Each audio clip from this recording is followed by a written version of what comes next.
அறிமுகம் இல்லா கவிதை நீ எனக்கு, அறிமுகம் இல்லா கவிதை நீ எனக்கு.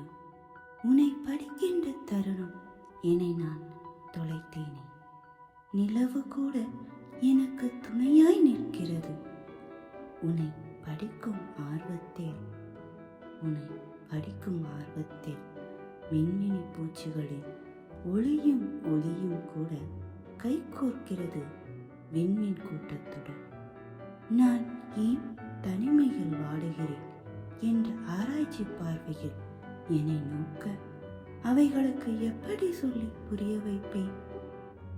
உயிரில் இருக்கும் சக்தியை உறைய வைக்கின்ற சொற்கள் அடங்கிய காகித பூக்களை நான் சுமக்கிறேன் என்று நிதர்சனம் என்ன என்று தெளிவதற்குள் நிலவும் தேயுமோ, காலமும் கரையுமோ நான் அறிந்திருக்கவில்லை. ஏனெனில் உன்னை நான் படிக்கின்றேன், என்னை தொலைக்கின்றேன். சிம்மையாழினி.